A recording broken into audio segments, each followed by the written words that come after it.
Lynn Williams, and I'm here from Rockx.com, and we are here at the house of the artist of Aaron Zonka. What's on today? Come on. All right. Oh no, I was just working right before I had to go to work. Oh, where do you work? I work for myself. I teach kids art. You teach kids art? Oh, hey, I also who's do. this? Oh, this is my little dog. Who's this? She's small and brown and black. She's adorable. So does she work her way into your art? No, just her hairs. Okay. Accident. So does she make it into the comic book? No. The two characters that I'm working on right now are like characters that are sort of based on like me and my roommate, sort of. They're both like, one of them's like, one of them's like a starving artist, and the other one's like a musician. And so right now what's happening is basically they got trapped into a world of like the artists. He got like sucked into their painting, and then like his friend showed up, and he's like, what the hell are you doing in my like emotional landscape? Oh, so he's stuck in the right, and so now they're like trying to figure out their way out. So yeah, this is like a weekly thing. I also do this one called Terror Bears, which is these three kind of like I guess they were Care Bears. They're sex, drugs, and rock and roll. That's what they manifest as, and they go on adventures through time and space. So those are the two comics I'm working on at the moment. Wait, say this again. So it's sex, drugs, and rock and roll. Right, and there's three different bears that each inhabit one of those. So things. each one, Right. So you have the sexy bear, or is it?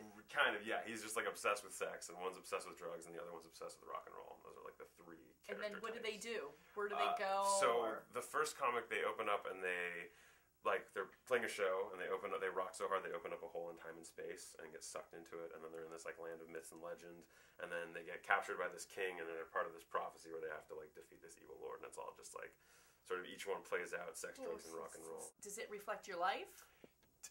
Yeah, I mean, there's definitely aspects of those three things that I'm really fascinated by, and so they definitely take that sort of like crazy side of your brain that you're like, oh, I can never actually be this in real life, but things that you kind of dwell on and think on, and kind of like take the forms of those three things probably for me. So these are teddy bears.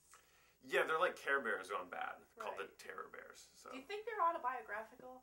Like you have that kind of teddy bear sort of look. Do people tell you that? I've heard it before, yes. Personal questions. What are the things that frighten you? The things that frighten me. Like totally blowing all of my like ability to do things on like absolutely making it nothing cool, and like no one seeing it ever, and me just kind of like existing in a bubble that never goes anywhere. That's one of my biggest fears. I can show you guys some other stuff in the other room if you want. So what happens in this room? This is sleeping and hanging out. So you sleep and you work. Yeah, it's just sleep, work. Do whatever. How do you decide what to do every day? That's a good question. Mostly just as long as I'm working on something, I feel like my day is not ill spent. Right. I teach kids artwork 2 days out of the week. Like I have a few classes teaching drawing and structured and sort of. trimming. So have you always been an artist? Always wanted to be an artist? Since I was in 4th grade, yes. I was like, yep, art, that's the thing to do. Who are the girls on the bulletin board? Which ones? The ones on the left. Oh, that one? Yeah. Oh, that's my mom, actually. She's a dancer, so yeah. She's beautiful. She passed away when like 4 or 5 years ago. Oh, really? So yeah, breast cancer is a bummer. It's a rough patch for me. That's too bad. But you celebrate her life through your art? Yeah, I think so. I dedicate all my sketchbooks to her, which is like my main form of I don't know, out of anything I do, I feel like sketchbooks are sort of like more where my like life story actually is, because it's like a progression, and like you can kind of like see, I can look back and be like, oh, I remember when I was thinking about that crazy shit.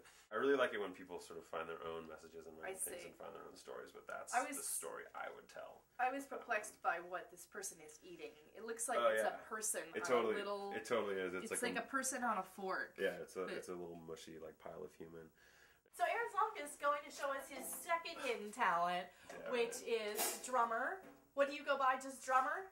I guess I'm still Aaron. I don't think I have any kind of like... No rock and roll name? No rock and roll name, no. Okay, but this is like the rock and roll bear that he personifies in real life, that he has in his artwork as well. Cool. Hit it.